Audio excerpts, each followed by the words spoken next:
अस्सलामुअलैकुम स्टूडेंट्स, आज हम क्लास 9 के जनरल साइंस में यूनिट नंबर 5 स्टार्ट करेंगे, जो कि हमारे पास है एनर्जी सोर्सेज। इस चैप्टर में हम पढ़ेंगे कि एनर्जी हमारी ज़िंदगी में क्या किरदार अदा करती हैं, हम उसे किस किस जगह से हासिल कर सकते हैं या कौन कौन से टाइप्स हैं हमारे पास एनर्जी के। तो अगर हम देखें, एनर्जी जो है उनके हमारी ज़िंदगी में बहुत ज़्यादा अहम रोल प्ले करता है, क्योंकि अगर एनर्जी किसी भी ऑब्जेक्ट के अंदर नहीं होगी, किसी भी बॉडी के अंदर एनर्जी नहीं होगी तो वो काम करने के काबिल नहीं होगा।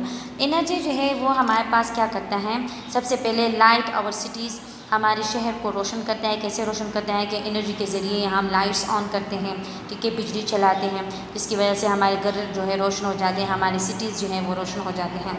कुक्स आवर फूड, एनर्जी के ज़रिए हम खुराक हासिल करते हैं, चाहे वो चूल्हा है या चाहे वो गैस इलेक्ट्रिसिटी के ज़रिए है, लेकिन एनर्जी के ज़रिए हम क्या करते हैं, अपने लिए खुराक तैयार करते हैं। इसके अलावा एनर्जीज़ जो है वो प्लांट्स हासिल करते हैं। जैसे सन हमें क्या देता है, एनर्जी देता है, वो एनर्जी यूज़ करते हैं प्लांट्स, और फिर उन्हीं प्लांट्स को खाते हैं डिफरेंट एनिमल्स, और उन एनिमल्स में एनर्जी कहाँ से आती है, प्लांट से आती है, और प्लांट से कहाँ से आती है, वो सूरज से, सन से हासिल करते हैं। इसके अलावा हमारे पास जो सन है वो हमें एनर्जी देता है दिन के वक्त। आप देखें तो दिन के वक्त अगर सूरज ना होता तो हम रात की तरह हमारे दिन को भी क्या होता, अंधेरा ही होता। तो सन के ज़रिए क्या होता है, एक तो हमारे पास दिन रोशन हो जाता है, दिन में लाइट होती हैं, हम अपने ज़िंदगी के काम आसानी से कर सकते हैं बग़ैर लाइट्स ऑन किए। इसके अलावा सन हम प्लांट्स को एनर्जी देता है, एनिमल्स को एनर्जी देते हैं, हमें भी एनर्जी देते हैं। हम वाइटामिन जो हमारे पास वो होते हैं, विटामिन डी वगैरह जो होती हैं, ये हम कहाँ से हासिल करते हैं, सन से हासिल करते हैं। इसके अलावा एनर्जी के ज़रिए हम अपने घरों को गर्म रखते हैं। किस तरह रखते हैं कि सर्दियों में हम चूल्हा ऑन करते हैं, जो हमारे पास क्या एनर्जी हमें देता है। हम इलेक्ट्रिसिटी के डिफरेंट जो हमारे पास हीटर्स वगैरह हैं, हम वो ऑन करके अपने घरों को गर्म रखते हैं। इसके अलावा एनर्जी से हम क्या करते हैं, हम अपने व्हीकल्स को चलाते हैं, अपनी गाड़ियों को चलाते हैं, और गाड़ियों के अंदर पेट्रोल वगैरह होगा। पेट्रोल क्या करता है, वो गाड़ियों को एनर्जी देता है। तो पेट्रोल वगैरह होगा तो तभी हमारे पास गाड़ी काम करेगी, और जब गाड़ी काम करेगी तो तभी हम उसमें सफ़र कर सकेंगे। नेक्स्ट आपके पास है energy sources and their significance, कि एनर्जी हम कहाँ कहाँ से हासिल कर सकते हैं और उनके हमारे पास फ़वाइद क्या है, उनको हम किन किन चीज़ों में इस्तेमाल कर सकते हैं। तो हमारे पास दो टाइप के सोर्सेज हैं एनर्जी के, एक है रिन्यूएबल सोर्सेज और दूसरा है non renewable sources. Renewable sources में हमारे पास जो है, रिन्यूएबल सोर्सेज में हमारे पास क्या है कि the resources that can be renewed by the reproduction are called renewable sources. जबकि नॉन रिन्यूएबल सोर्सेज क्या है, the resources that are present in fix quantities are called non renewable resources. Renewable resources हमारे पास वो है कि उसको एक दफ़ा यूज़ करने के बाद हम दोबारा बार बार यूज़ कर सकते हैं, जबकि नॉन रिन्यूएबल रिसोर्सेज हमारे पास वो होती है जिनको हम एक दफ़ा अगर यूज़ करें तो वो दोबारा यूज़ करने के काबिल नहीं होता, ठीक है। मतलब फॉर एग्जाम्पल अगर कोयला है, कोयला को हम एक दफ़ा जलाएं तो उसके बाद उसका राख बन सकता है, तो राख हम दोबारा तो यूज़ नहीं कर सकते, ठीक है। तो हमारे पास किस में आता है, नॉन रिन्यूएबल सोर्सेज में आते हैं, फिक्स क्वांटिटी में हमारे पास होते हैं। सेकेंड हमारे पास रिन्यूएबल रिसोर्सेज में है कि रिन्यूएबल रिसोर्सेज आर इनएग्जॉस्टिबल, जबकि नॉन रिन्यूएबल रिसोर्सेज हमारे पास क्या है, वो हमारे पास एग्जॉस्टिबल है। एग्जॉस्टिबल और इनएग्जॉस्टिबल का मतलब क्या है। एग्जॉस्टिबल हम कहते हैं कि वो चीज़ जो हम मतलब हम, जैसे मैंने कोयला की एग्जांपल दी, वो हमारे पास फिक्स क्वांटिटी में होता है, तो उसको हम खींच कर यूज़ करते हैं, मतलब एहतियात से हम उसको यूज़ करते हैं। जबकि रिन्यूएबल सोर्सेज जो हमारे पास होती हैं, उनकी जितनी भी हमारे पास मटीरियल होती हैं वो इनएग्जॉस्टिबल होते हैं, उसको हम जो है तो कंटिन्यूसली या बार बार यूज़ कर सकते हैं। जबकि हमारे पास थर्ड क्या है, renewable resources are not affected by the human activities. Renewable जितने भी रिसोर्सेज हैं, जितने भी सोर्सेज हैं, और वो हमारे पास जो ह्यूमन एक्टिविटीज़ हैं उसके ज़रिए इफेक्ट नहीं होती, जबकि नॉन रिन्यूएबल रिसोर्सेज इफेक्ट होती हैं। जैसे कि अगर हम देखें, जहाँ हमारे पास कोयला वगैरह पाया जाता है, पेट्रोल वगैरह पाए जाते हैं, वहाँ हम अपने लिए घर वगैरह बनाएं, यहाँ जो है तो वहाँ कोई भी पोल्यूशन वगैरह हम इंसानों की वजह से ही अमल में ये सारी चीज़ें आती हैं। उसकी वजह से उन जगहों की जो ज़खायर होती हैं, चीज़ों की जो ज़खायर होती है वो दिन ब दिन कम होती जा रही है हमारे पास। तो ये क्या होते हैं, ये हम ह्यूमन एक्टिविटीज़ की वजह से ही ये इफ़ेक्ट इस पर पड़ता है, और ये हमारे पास क्या होती है, इनकी पैदावार में कमी आ जाती है। नेक्स्ट है fourth point, they are non conventional sources. Renewable वाला जो है और नॉन रेन्यूएबल हमारे पास कन्वेंशनल सोर्सेज हैं। कन्वेंशनल सोर्सेज का मतलब है कि वो सोर्सेज जो कदीम ज़मानों से यूज़ हो रही हैं, ठीक है। जैसे हमारे पास नॉन रेन्यूएबल, अगर हम इसकी एग्जांपल पढ़ेंगे तो आपको इन सब के पॉइंट्स समझ में आ जाएंगी। अब रिन्यूएबल सोर्सेज की एग्जांपल में हमारे पास आता है wind energy, solar energy and hydro energy. तो ये हमारे पास ये सारी एनर्जीज़ हैं जो हम जो है सनती तौर पर ये एनर्जीज़ बनाते हैं विंड हवा के ज़रिए, सोलर जो हमारे पास सूरज है उसके ज़रिए, और हाइड्रो जो वाटर है पानी के ज़रिए जो एनर्जी हासिल करते हैं। तो ये एनर्जीज़ हमारे पास जो है रिन्यूएबल सोर्सेज, ये हम ह्यूमन एक्टिविटीज़ की वजह से इस पर कोई असर नहीं पड़ता, और ये हमारे पास अभी भी इसमें और ज़्यादा डेवलपमेंट हो रही है, और ये हमारे पास पुराने ज़माने में नहीं यूज़ होती थी, अभी इनके प्रोसेस जो है हमारे पास ईजाद हुए, हम इसे यूज़ करते हैं। जबकि नॉन रिन्यूएबल रिसोर्सेज की अगर एग्जांपल देखिए तो इसमें हमारे पास कोल, पेट्रोलियम और नेचुरल गैस आती हैं। ये चीज़ें ऐसी हैं जो कोयला वगैरह है, इनको कदीम ज़माने से यूज़ किया जाता है डिफरेंट चीज़ों में, डिफरेंट चीज़ों से मतलब डिफरेंट चीज़ें इससे हासिल की जाती है, डिफरेंट चीज़ें बनाई जाती हैं, ठीक है। तो ये हमारे पास क्या है, ये हमारे पास कन्वेंशनल है, मतलब पुराने ज़माने से ही इसका इस्तेमाल है, और इन चीज़ों के ऊपर जो है ह्यूमन एक्टिविटीज़ का असर इसके ऊपर पड़ता है। नेक्स्ट में आप लोगों को जो है तो डायग्रामेट्रिकली रिन्यूएबल और नॉन रिन्यूएबल एनर्जी जो सोर्सेज हैं उसकी एग्जांपल बताई गई है। रिन्यूएबल में हमारे पास सन आता है, ठीक है। हाइड्रो एनर्जी जो बारिश होती है उससे जो एनर्जी हासिल की जाती है, जो हमारे पास डैम वगैरह है उसमें जो हमारे पास इलेक्ट्रिसिटी पैदा की जाती है। इसके अलावा जो थर्मल एनर्जी हमारे पास जो लावा वगैरह फटता है उससे जो एनर्जी वगैरह जो है वो हासिल की जाती है। इसके अलावा विंड एनर्जी, हवा जो चलती है, हवा के ज़रिए टर्बाइन वगैरह चलाई जाती है, इससे भी इलेक्ट्रिसिटी पैदा की जाती हैं। इसके अलावा प्लांट्स जो है वो उनके अंदर एनर्जी होती है, तो वो प्लांट्स की एनर्जी कौन हासिल करता है, एनिमल्स, और फिर उन्हीं एनिमल्स को फिर हम ह्यूमन बींग्स खाते हैं, तो हम भी उनसे एनर्जी हासिल करते हैं। जबकि नॉन रिन्यूएबल एनर्जी सोर्सेज में आपके पास जो फॉसिल फ्यूल्स ऑयल जो है, मतलब जो ज़मीन से हमारे पास ईंधन वगैरह हम निकालते हैं वो आता है, न्यूक्लियर एनर्जीज में आती है, कोल आता है, कोयला वगैरह आता है, और नेचुरल गैस आती है। ये सारे हमारे पास किस में आते हैं, नॉन रिन्यूएबल एनर्जी में आते हैं। सेकेंड टॉपिक आपके पास है फॉसल फ्यूल्स। फॉसल फ्यूल्स क्या है, हयातियाती ईंधन हम इसे कहते हैं। ये हमारे पास क्या है, fossil fuels have been used as a source of energy since the industrial revolution just before the dawn of 20th century. कहते हैं कि हम जो फॉसल फ्यूल्स हैं, जो ईंधन वगैरह, इसको हम 20वीं सदी ईस्वी से भी पहले यूज़ हम इसे करते हैं, और कहते हैं इससे हम बहुत ज़्यादा तादाद में एनर्जी हासिल करते हैं, क्योंकि they are easily to use, ये आसानी से इस्तेमाल में लाया जा सकता है। It is easy to generate energy from it because they only require a simplest direct combustion. और इससे हम आसानी से जो है तो कहते हैं कि एनर्जी हासिल कर सकते हैं, क्योंकि आसानी से इसका अमल, मतलब आसानी से हम इसको जलाए जा सकते हैं। जैसे अगर आप तेल देखें, ठीक है, ये जो हमारे पास पेट्रोल वगैरह, इसको आप जैसे ही माचिस जला के इसके पास लेकर जाओ तो एकदम इसमें जो है तो हमारे पास हीट पैदा हो जाती है, ठीक है। तो हम आसानी से इससे एनर्जी हासिल कर सकते हैं। इस तरह कोयला है, मतलब इससे एनर्जी हासिल करने के लिए इतने बड़े बड़े प्रोसेस नहीं करने पड़ते हैं, आसानी से इससे हम एनर्जी हासिल कर सकते हैं। लेकिन नेगेटिव इम्पैक्ट क्या है, इसके हमारे पास नुकसानात क्या है फॉसल फ्यूल्स का हमारे एनवायरनमेंट के ऊपर। Their excavation from the ground significantly alters the environment and their combustion leads to the great deal of air pollution। ये हमारे पास क्या है, जब ज़मीन से ये ईंधन हम निकालते हैं तो उससे हमारे पास एनवायरनमेंट पे बहुत ज़्यादा असर पड़ता है। क्यों पड़ता है, एक तो ये है कि हमारे पास उससे डिफरेंट जो धुएँ वगैरह होती हैं, पोल्यूशन वगैरह उससे काज होती है, हमारे जो इन्वायरमेंट होता है वो उससे गंदा हो जाता है, एयर पोल्यूशन उससे काज हो जाती है, हमारी आबो हवा क्या हो जाती है, उससे गंदी हो जाती है। अगर आप यहाँ देखिए नेचुरल गैस, पेट्रोलियम और कोल आपको बताया, फिर इसकी कंपोजिशन बताया कि इनमें से कौन कौन से एलिमेंट्स पाए जाते हैं। अगर नेचुरल गैस को देखिए तो इसमें carbon, hydrogen, nitrogen, sulphur, oxygen, जबकि पेट्रोलियम में carbon, hydrogen, nitrogen, sulphur, oxygen और मिनरल्स पाए जाते हैं। इसके अलावा कोल में हमारे पास carbon, hydrogen, nitrogen, sulphur, oxygen और मिनरल्स, ये सारी चीज़ें इसमें पाई जाती हैं। और ये तमाम चीज़ें ऐसी हैं जो हम ज़मीन से निकालते हैं, इसे प्योरीफाई करते हैं, फिर अपनी ज़िंदगी, रोज़मर्रा ज़िंदगी में इसको इस्तेमाल में लाते हैं इसको। नेक्स्ट है फॉर्मेशन ऑफ कोल। कहते हैं कोल हमारे पास किस तरह बनता है, कोयला जो है वो किस तरह बनता है। A large number of ferns and other plants were common on swamps.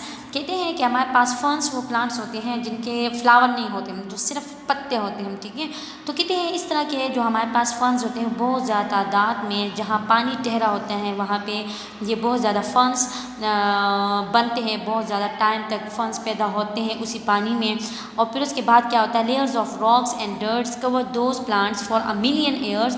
फिर उन्हीं फर्न्स जो हमारे पास प्लांट्स होते हैं उसके ऊपर ये जो डर्ट वगैरह होती है, ज़ाहिर बात है पानी है, पानी के ऊपर दूसरे पानी का लहर भी आएगा, वो अपने साथ डर्ट वगैरह लेकर आएगा, ठीक है। जो मिट्टी वगैरह है, जो जितनी भी मिट्टी के पानी के अंदर जो नीचे सतह पे जो जितनी गंदगी होती है, डर्ट वगैरह होते हैं, वो सारा आके उन्हीं प्लांट्स के ऊपर बहुत ज़्यादा जब मिलियंस के साल गुजर जाते हैं तो हमारे पास क्या होते हैं, उन्हीं प्लांट्स के ऊपर ये सारी गंदगियाँ क्या हो जाती है, जमा होती जाती हैं। फिर उसके बाद the rock and dirt produce a lot of pressure and heat.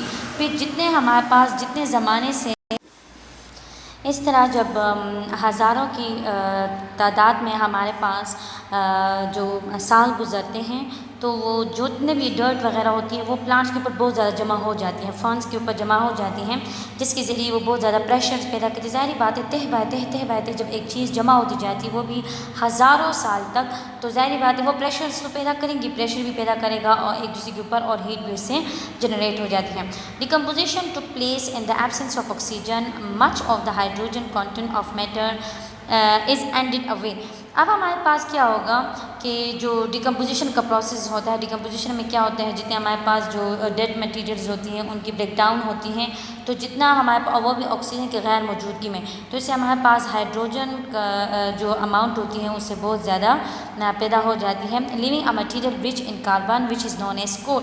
तो हमारे पास पे जो फर्न्स स्वैम्स में जो ठहरे हुए पानी में बहुत ज़्यादा फर्न्स जमाते हैं, फिर उस फर्न्स के ऊपर हज़ारों साल तक उस पर डर्ट और मिट्टी का जो हमारे पास तह जमा होता गया, और फिर उसी तह वो वही जो मिट्टी के जो डर्ट वगैरह है वो अपने एक तह दूसरे तह के ऊपर जो प्रेशर डालता गया, तो उससे हमारे पास क्या पैदा हुआ, उससे हमारे पास कोल बन जाता है। एंड में क्या बन जाते हैं, कोल कोयला बन जाते हैं। नेचर ऑफ कोल क्या होता है, नेचर हमारे पास किस तरह है कोल का, वो high content of carbon result in best burning of coal. हमारे पास कोल में जितने ज़्यादा अमाउंट में कार्बन होगा उतना ही कोल बेस्ट क्वालिटी का होगा, उतना ही जो कोयला होगा वो क्या होगा, बेस्ट क्वालिटी का हमारे पास होगा। यहाँ आप देख सकते हैं डिफरेंट कोयले को, जिसके डिफरेंट स्ट्रक्चर को देख सकते हैं कार्बन के मिकदार के बेस पे। एक हमारे पास है लिग्नाइट कोल, एक है हमारे पास एंथ्रासाइट कोल, बिटुमिनियस कोल, ये डिफरेंट कोल आपको बताए गए हैं।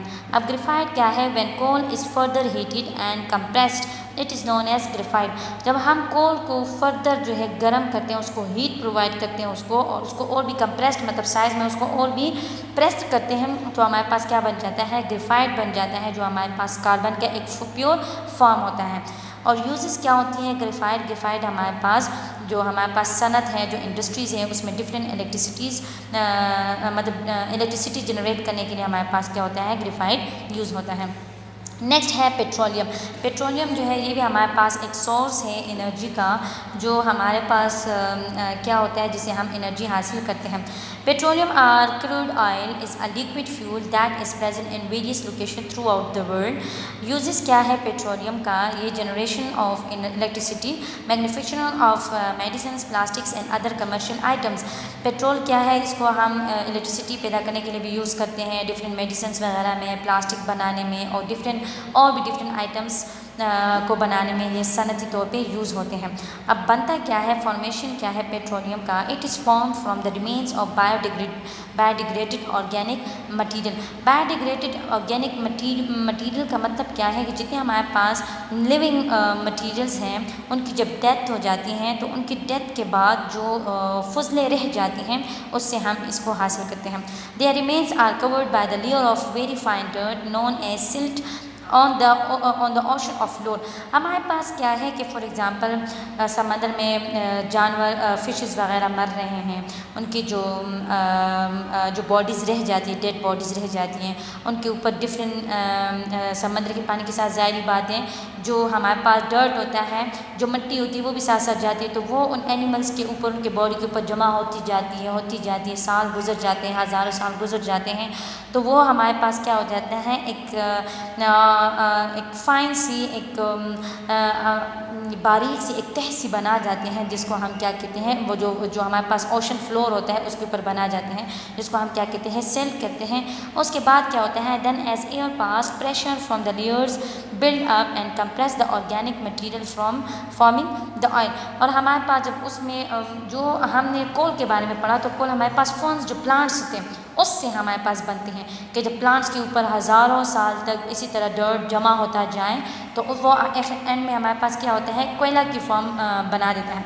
जबकि पेट्रोलियम हमारे पास क्या है, पेट्रोल हमारे पास जितने भी हमारे पास बायोडिग्रेडेड एनिमल्स होते हैं, बायोडिग्रेडेड जो मटीरियल्स जो होते हैं उससे बनते हैं। जो हमारे पास समंदर में जितने भी बायोडिग्रेडेड ऑर्गेनिक मटीरियल हमारे पास होती हैं, उनकी जो हमारे पास डिकम्पोजिशन वगैरह होती है, उनके हज़ारों साल तक उसके ऊपर तह मिट्टी के और भी तह उसके ऊपर जमा होती जाती हैं, तो उससे हमारे पास क्या बनता है, पेट्रोल बन जाता है। नेक्स्ट है नेचुरल गैस। अब नेचुरल गैस से हम कैसे इलेक्ट्रिसिटी जनरेट करते हैं।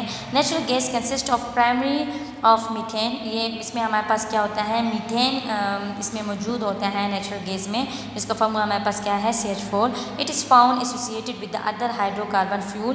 और कहते हैं कि ये हमारे पास दूसरे जो ईंधन वगैरह होती हैं उसमें भी पाए जाते हैं। It is almost always found along with the deposit of petroleum. When a petroleum is drilled, natural gas is also recovered when with only natural gas also exists. कहते हैं कि हमारे पास जो नेचुरल गैस है इसको हम नीचे सतह ज़मीन से भी निकालते हैं नेचुरली, ठीक है। और मतलब इसके कुएँ वगैरह नेचुरली पाए जाते हैं कुछ जगहों पे, जिसको जो है तो जिससे हमारे पास नेचुरल गैस हम निकालते हैं सनती तौर पे। और इसके अलावा हमारे पास कहते हैं कि पेट्रोल वगैरह से भी हम नेचुरल गैस को अलग कर सकते हैं। इसके अलावा जो है तो जब कहते हैं कि पेट्रोलियम को जब हम ड्रिल करते हैं, उनकी सफाई वगैरह करते हैं, तो उससे भी हम नेचुरल गैस को रिकवर कर सकते हैं। इसके यूजेस क्या है, नेचुरल गैसेस का यूज़ को तो सबको पता है कि नेचुरल गैस क्या काम करते हैं। इसे हम घरों में चूल्हे लगाते हैं, चूल्हा हम ऑन करेंगे तो हमारे पास क्या होता है, इससे घर में हम खाना वगैरह बना सकेंगे। इससे हम हीटर्स वगैरह जो है जो जलाते हैं। ट्रांसपोर्ट क्या है, नेचुरल गैस को हम किस तरह अपने घरों में लाते हैं, इसको हम गैस पाइपलाइंस जो होती हैं, हम हर एक घरों में पाइपलाइंस आई होती हैं गैस की, उससे हम नेचुरल गैस अपने घरों को पहुँचाते हैं।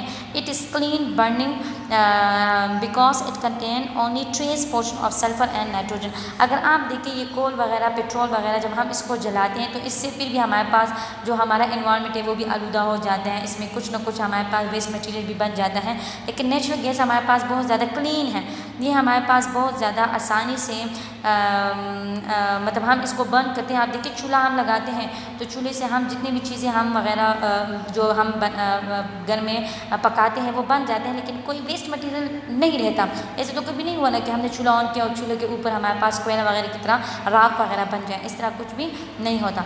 सो आज का हमारा टॉपिक यहाँ पे ख़त्म हो गया है स्टूडेंट्स। आई थिंक आपको आई होप आप सबको जो है तो समझ आ गया होगा एनर्जी के बारे में, उसके सोर्सेज के बारे में। Thank you.